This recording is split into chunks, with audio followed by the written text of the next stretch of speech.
Para mim, esses 410 anos de criação do Tribunal de Justiça da Bahia, o primeiro Tribunal das Américas, é um momento muito importante na minha vida e, para mim, é uma alegria redobrada. Eu digo redobrada porque, antes de mim, meu pai integrou este tribunal. Foi juiz por 47 anos, dedicou 47 anos de sua vida a essa instituição. E, por coincidência do destino,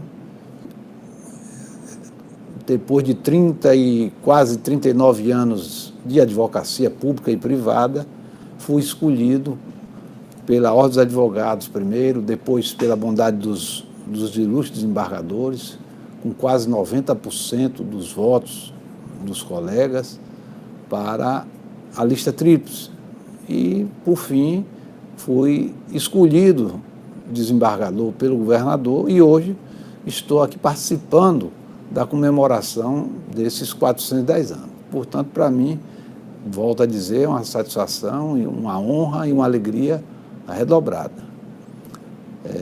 Nasci, cresci, aprendi as primeiras letras no interior do estado da Bahia, onde meu pai foi juiz por 21 anos.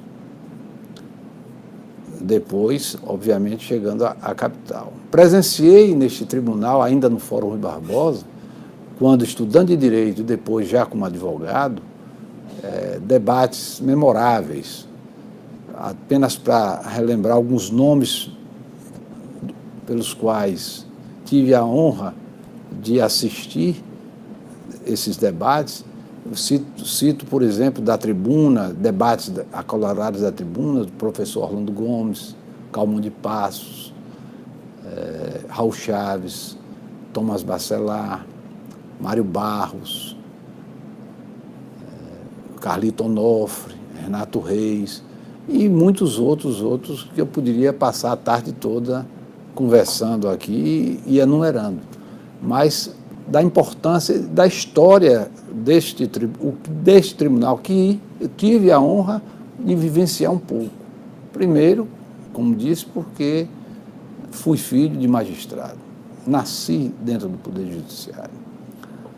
Também presenciei as dificuldades pelas quais passaram o Tribunal de Justiça e, de modo geral, a magistratura baiana ao longo de toda a sua existência. Eu não posso falar desde o início, mas da parte que presenciei.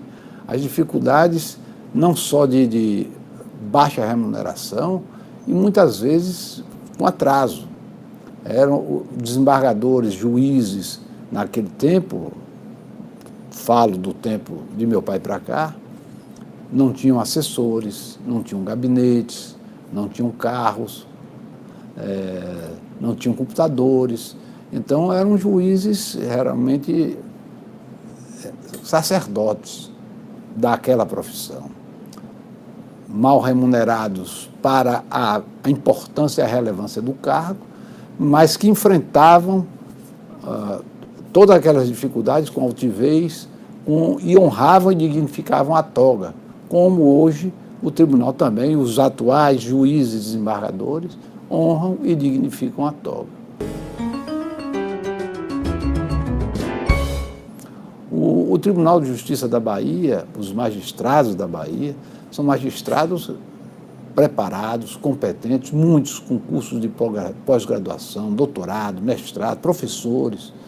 Então, o Tribunal de Justiça da Bahia, às vezes criticado na mídia, não é bem o que se apresenta. O Tribunal de Justiça da Bahia, nos últimos tempos, inclusive, tem sido agraciado pelo próprio CNJ como um dos tribunais mais operosos e mais produtivos dos tribunais do país.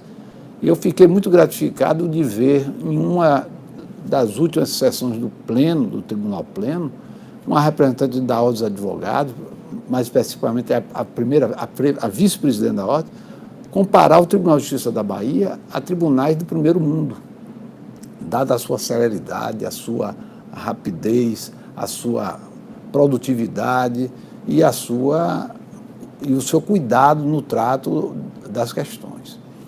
Então, isso para mim é gratificante. Então, estamos vivenciando esse tempo de comemorar, e é uma comemoração justa e devemos realmente comemorar.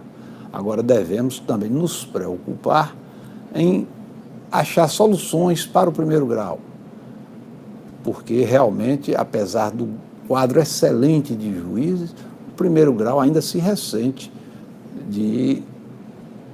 das questões principais, como juízes, servidores e tecnologia. Tenho plena convicção também, porque tenho presenciado, desde que entrei como desembargador, antes como advogado e agora desde 2012 como desembargador, que não só o presidente atual, como os que o antecederam, aqueles que o antecederam, têm procurado investir no primeiro grau. Dentro das limitações orçamentárias e financeiras, tem procurado investir, procurado melhorar, e a tendência é que venha realmente a melhorar, e espero que melhore num curto e breve espaço de tempo. Sei das dificuldades também, não só orçamentárias e financeiras, mas também, principalmente, que é preciso que os poderes constituídos, não só o Poder Judiciário, mas o Legislativo, o Executivo, isso falo em âmbito nacional, porque nós temos uma lei de responsabilidade fiscal, na minha modesta opinião, defasada e que não atende os anseios da sociedade. Ela é muito importante e foi mais ainda quando foi criada. Hoje, nós vemos, e todos veem isso, que há uma necessidade de uma mudança nessa legislação. Por exemplo, o Judiciário tem como principal função a prestação jurisdicional. E o que é a prestação jurisdicional? São serviços prestados, dirimir conflitos.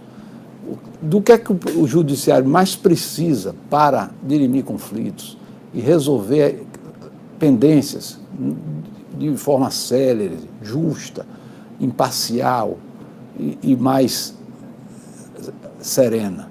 É preciso de pessoal qualificado, servidores e juízes, e também desembargadores qualificados e juízes qualificados, ou seja, mais cursos, mais tecnologia. Esses requisitos, às vezes, não são necessários na mesma proporção no Poder Executivo.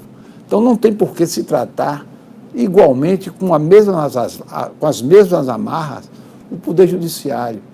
Então, é preciso adequar a lei de responsabilidade fiscal ao momento em que nós vivemos, porque senão fica difícil. Hoje, uma das profissões mais difíceis é ser gestor, porque você tem esse controle do Tribunal de Contas, tem o controle, quando a verba é federal, do Tribunal de Contas da União, tem controle da Procuradoria da República, quando é desembargador, Procuradoria de Justiça, quando é servidor